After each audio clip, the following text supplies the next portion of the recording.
नमस्कार दोस्तों, आइए आपका और हमारा YouTube channel maths tricky by Pradeep sir में स्वागत है।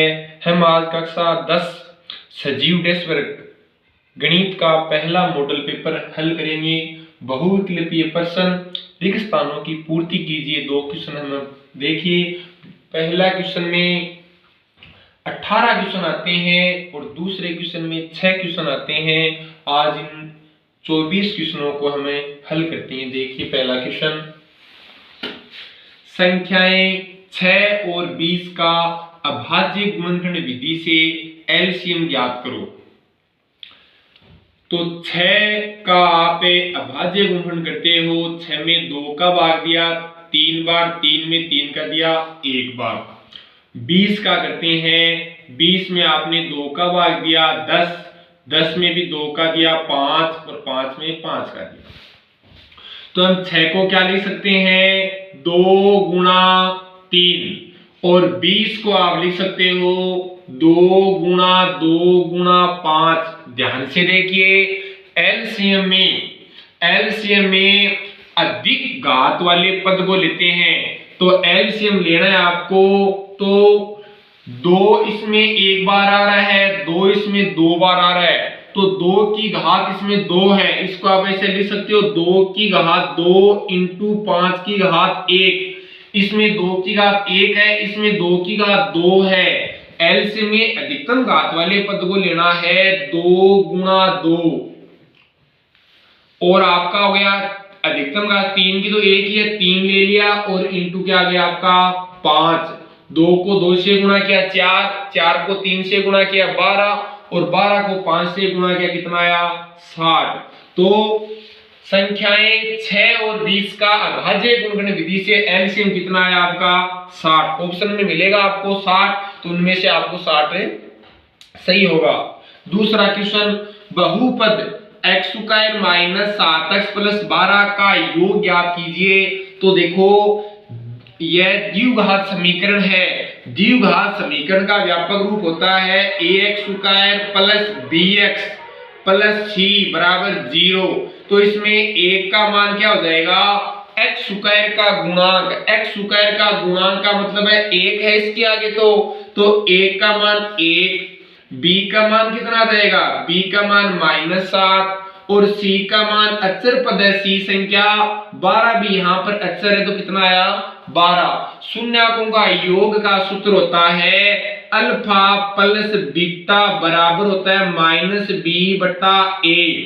तो इसमें माइनस b का मान कितना, माइनस का 7, a का मान कितना है 1। ध्यान से देखिए, माइनस और माइनस आपस में गुणा हो जाएगा, प्लस हो जाएगा, तो ये आ जाएगा आपका 60। तो बहुपद x² माइनस 7x प्लस 12 के शून्याकों का योग ज्ञात कीजिए, कितना आ जाएगा 7। तीसरा क्वेश्चन, समीकरण 3x प्लस 2y बराबर 7 में x का मान 5 हो तो y का मान है। तो इस समीकरण में हम x का मान 5 लिखेंगे और y का मान ज्ञात करेंगे। तो यहाँ पर 3 और x का मान कितना 5 प्लस 2y बराबर कितना आया 7। 3 को 5 से गुणा करते हैं 15 प्लस 2y बराबर 7। 15 का पक्षांतरण करते हैं, 2y बराबर 7 माइनस 15, तो 2y बराबर आ जाएगा आपका -8। 2 इसके गुणा में है, भाग में जाएगा, y का मान आ जाएगा -8/2, आ जाएगा -4। ध्यान से देखना इन क्वेश्चनों को।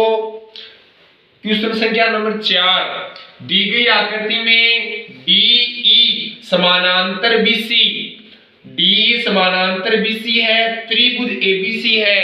तो एक त्रिभुज में यदि एक DE भुजा BC भुजा के समानांतर होती है, तो हम त्रिभुज ABC में थेलस प्रमेय लगा सकते हैं।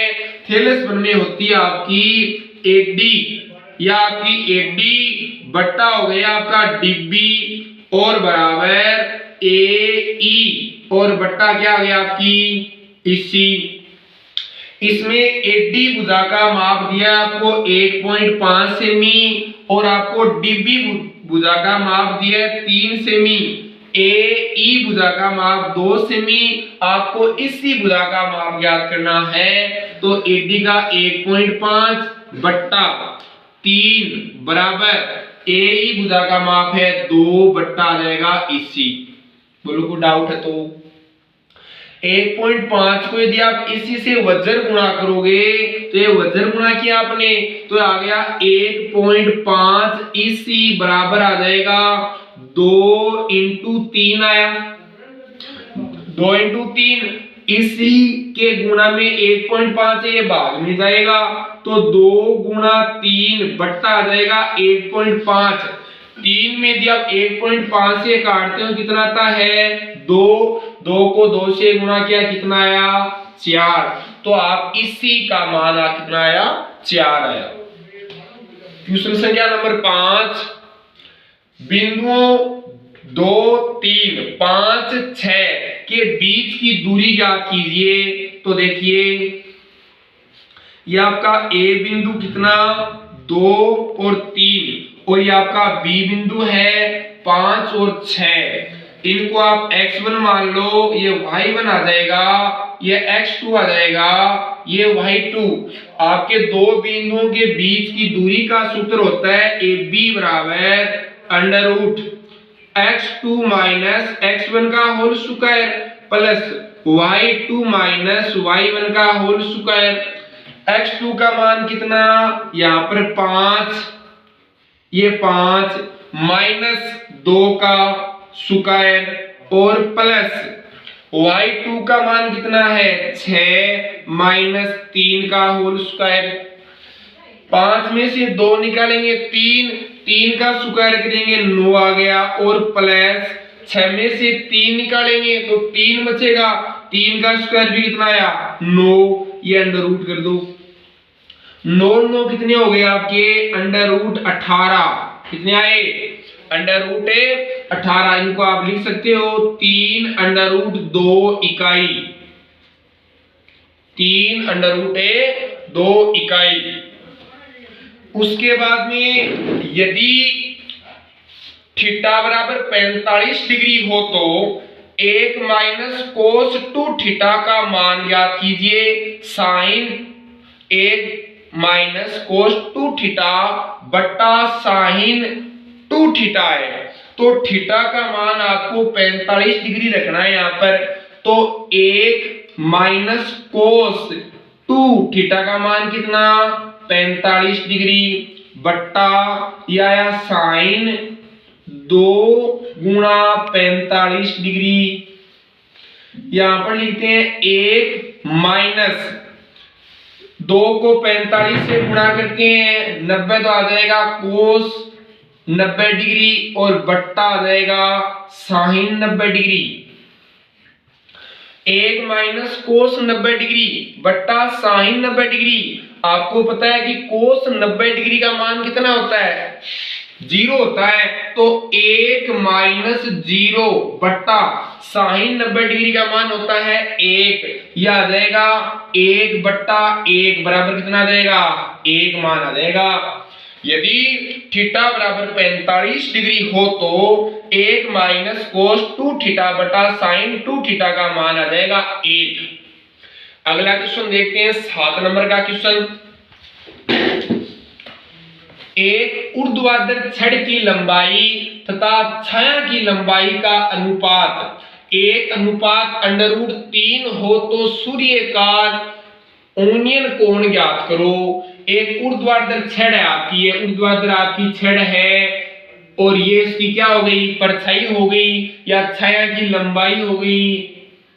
ध्यान से देखिए आपकी छड़ की लंबाई तो अनुपात 1:3 दे रखा है, तो आपका कितनी आ गई 1 आ गई और इसकी परछाई है या छाया की लंबाई है ये कितनी आ गई √3। ये आपका ए, ये आपका बी और ये आपका सी आ गया एक त्रिभुज। इनमें यूनियन कोण पूछा है तो ये आपका इस कोण का मान पूछा है, कोण सी का मान पूछा है और ये आपका कोण सी क्या एक न्यून कोण है और न्यून कोण के सामने वाली भुजा सदैव क्या होती है लंब होती है, और ये 90 डिग्री का कोण, और 90 डिग्री के कोण के सामने वाली भुजा हमेशा क्या होती है, कर्ण, और ये आपका कौन सी भुजा आ गई, आधार। आपके पास लंब और आधार है, आपके पास लंब और आधार दिए गए हैं, और लंब और आधार में संबंध होता है टेन का, तो यहां पर हम टेन लगाते हैं, टेन सी बराबर होगा आपका लंब बट्टा क्या जाएगा, आधार आ जाएगा। लंब बट्टा क्या जाएगा आपका, आधार। तो टेन सी का मान निकालते हैं, तो अरे लंब का मान कितना, 1/√3। तो टेन में 1/√3 किसका मान होता है, टेन 30 का होता है। तो आपने लिखा टेन सी बराबर टेन 30 डिग्री, और कोण आपका सी का मान कितना डिग्री आया, 30 डिग्री आया। कितना डिग्री आया, 30 डिग्री। टेन का सूत्र क्यों लिया, क्यों टेन का सूत्र होता है लंब बटा आधार। लंब आपका 1 था और आपका आधार √3 था, और टेन सारणी के अंदर है, टेन का मान 1/√3, उस सारणी में टेन 30 का मान होता है, इसलिए आपका कोण सी का मान 30 डिग्री आया है। देखिए अगला क्वेश्चन, क्वेश्चन संख्या 8, ध्यान से पढ़िए। यदि एक बिंदु P से O केंद्र वाले किसी वृत्त पर PA और PB स्पर्श रेखाएं 80 डिग्री के कोण पर झुकी हो, तो कोण POA बराबर है।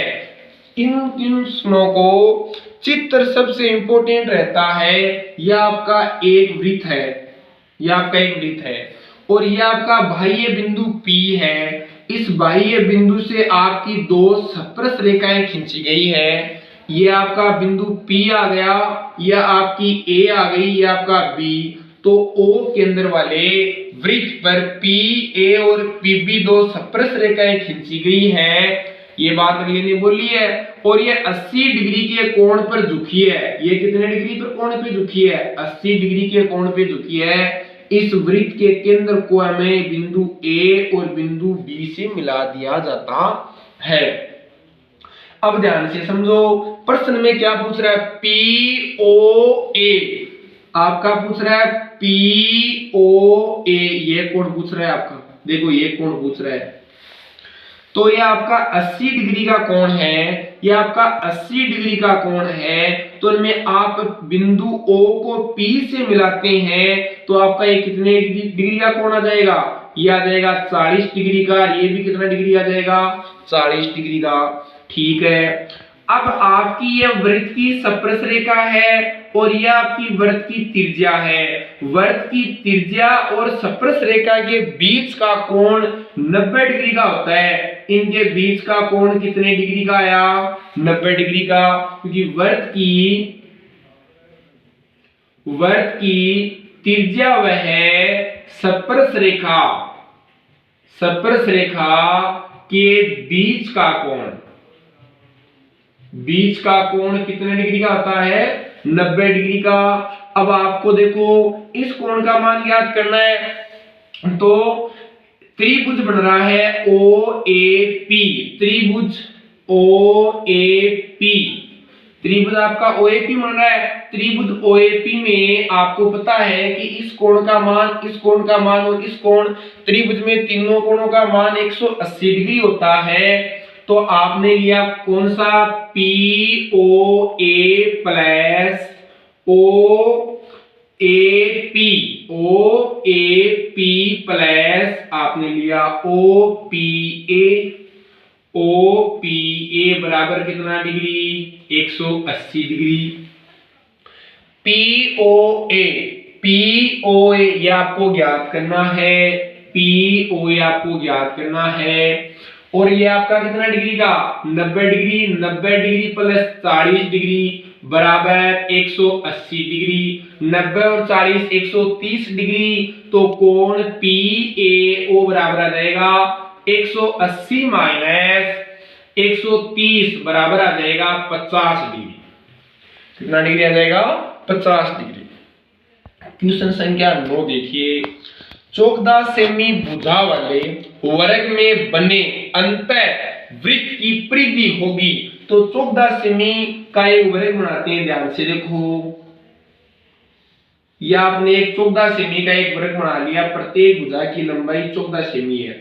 ये भी 14 सेमी, ये भी 14 सेमी, ये भी 14 सेमी है, ये भी 14 सेमी आपकी, ठीक है। इसके अंतः वृत्त बनाते हैं, इसके अंदर एक वृत्त बनाते हैं। या आपने वृत्त बना लिया एक, इन भुजाओं को स्पर्श कर रहा है, चारों भुजाओं को। अब आपको वृत्त की परिधि निकालनी है। तो आपको पता है कि वृत्त की परिधि निकालना हो या वृत्त का क्षेत्रफल निकालना हो, आपको सबसे महत्वपूर्ण वृत्त की त्रिज्या की आवश्यकता होती है। तो त्रिज्या कैसे आएगी? तो देखो, इस बिंदु से ये कोई बिंदु है, इन दोनों बिंदुओं को मिलाते हैं, दोनों बिंदुओं को मिलाते हैं, ये व्यास हो गया। और व्यास जो केंद्र से होकर जाता है, ये व्यास है, व्यास किससे होकर जा रहा है? केंद्र से होकर जा रहा है। तो इन पूरे की लंबाई कितनी आ गई? 14 सेमी। ये भी 14, ये भी 14। तो इस वृत्त का व्यास कितना जाएगा? वृत्त का व्यास कितना आया? 14 सेमी। आपकी त्रिज्या कितनी आ जाएगी? आर का मान 14/2 बराबर कितना सेमी? 7 सेमी। वृत्त की परिधि पूछी है, तो वृत्त की परिधि क्या होती है? 2 पाई आर। तो यहां पर लिया 2 गुना 22/7 इंटू कितना आया? 7। 7 को आपने 7 से काट दिया तो आया 2 गुना 22, कितना आया आपका? 44 सेमी। कितना आया? 44 सेमी आया। सेमी स्क्वायर नहीं आया है, क्योंकि इसलिए नहीं आया है कि यहाँ पे ये क्षेत्रफल नहीं है। परिधि का मतलब ये होता है कि एक वृत्त है, इस एक वृत्त के एक चक्कर, यहां से एक चक्कर में तय की गई दूरी ही क्या कहलाती है? वृत्त की परिधि कहलाती है। वृत्त की क्या कहलाती है? परिधि कहलाती है, ठीक है। क्वेश्चन संख्या 10, कोण थीटा वाले त्रिज्याखंड के संगत चाप की लंबाई ज्ञात करो। तो चाप की लंबाई का सूत्र होता है पाई आर थीटा बटा कितना आ गया? 180 डिग्री। ये तो हो गया। अब आपको इसको इस तरह से भी दे सकता है अगला, 2 पाई आर थीटा बटा कितना? 360 डिग्री। ये भी सूत्र सही है, ये भी सूत्र सही है, क्योंकि इनको आप 360 में यदि आप 2 से काटते हो तो नीचे कितना आया? 180 डिग्री आया। तो इसको हम लिख सकते हैं पाई आर थीटा बटा कितना? 180 डिग्री। 10वां क्वेश्चन। 11वां क्वेश्चन, घन के एक पृष्ठ का परिमाप 28 सेमी है, तो घन का आयतन ज्ञात करो। तो घन के एक पृष्ठ का परिमाप 28 सेमी है, तो आपको पता होगा कि घन का एक पृष्ठ का परिमाप एक वर्ग के परिमाप के बराबर होता है, और वर्ग का परिमाप का सूत्र होता है 4 गुना भुजा। तो एक पृष्ठ का परिमाप 28 सेमी है, तो यह आया 4 गुना भुजा बराबर कितना? 28 सेमी। आपने कभी देखा होगा कि यदि आप आयत में आयत बनाते हो तो आपका घनाभ बनता है, और यदि आप वर्ग में वर्ग बनाते हो तो आपका घन बनता है। घनाभ का एक पृष्ठ एक आयताकार होता है, और घन का एक पृष्ठ एक वर्गाकार होता है। घन का एक पृष्ठ का क्षेत्रफल हो या परिमाप हो, एक वर्ग के परिमाप व क्षेत्रफल के बराबर होता है। ये 4 गुणा में है, तो ये किस में जाएगा? भाग में। तो भुजा का आ गया आपकी 28/4 बराबर कितनी आया आपका? 7 सेमी आया। घन का आयतन निकालते हो, घन का आयतन होता है भुजा क्यूब। क्या होता है आपका? भुजा क्यूब। भुजा की घात कितनी आई? 3 आई। भुजा कितनी? 7। तो 7 का क्यूब आ जाएगा। 7 × 7 × 7 कितना आया? 343 सेमी दिया गया है। आयतन में स्क्वायर नहीं आएगा, क्यूब आएगा, तो आएगा सेमी क्यूब लगा दिया आपने। 11वां क्वेश्चन, क्वेश्चन संख्या 12, एक सिक्के को